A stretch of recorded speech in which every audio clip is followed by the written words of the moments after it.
Pastor John Amanchukwu joins us now. Pastor, thank you very much for being here. They don't want you there, but we love to have you here.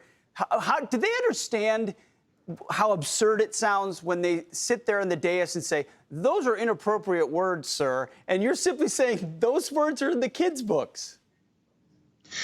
Listen, first and foremost, thank you so much for having me on your show. But I'm seeing a constant theme around the country. I went to Asheville, North Carolina, and the same thing happened. A board chairman cut me off because I read from a perverted book that they allow kids to see. I went to Florida, and 4 sheriffs kicked me out of the school board meeting there. And now I go to North Las Vegas, and the same thing happens. This book right here is recommended reading. It's a book called Flamer by Mike Curato. It's recommended reading for students in Las Vegas. But when you read from that book, when you talk about the things that's in the book, when you show them that it's evil and corrupt to put perverted material before kids, they get angry, and the adults, the snowflake adults, don't want to hear it in the school board meeting. It's hypocrisy. How do they defend the material then? Or do they not really know and they just say, well, it's diverse and it's gender affirming, and so it's got to be there?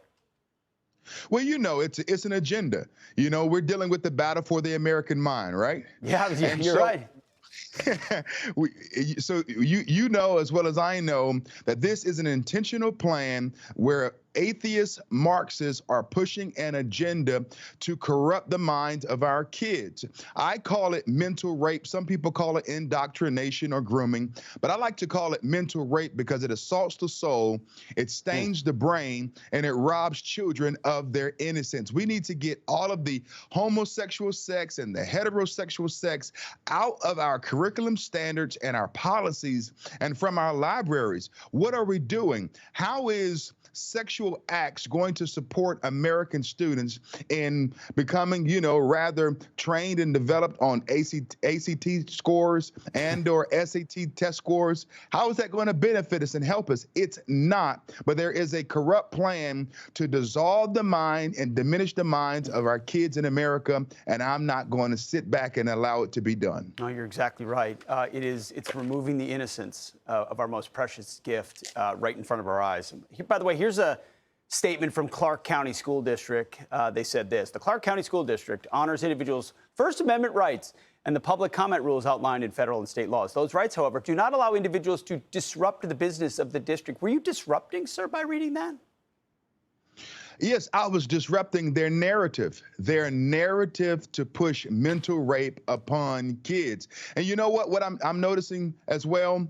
That Black Christian conservatives don't have a voice at many of these school board meetings. If I was a Black liberal pushing BLM and many of these woke ideologies, there wouldn't be a problem. But the moment a Black Christian conservative stands up, or a conservative in general, they want to shut that person down, silence them, cut their microphone, and keep them from speaking the truth. But I will be heard. I'm going to school board meetings around this country, and parents are calling me constantly to come and to speak, and I will not give up because we win.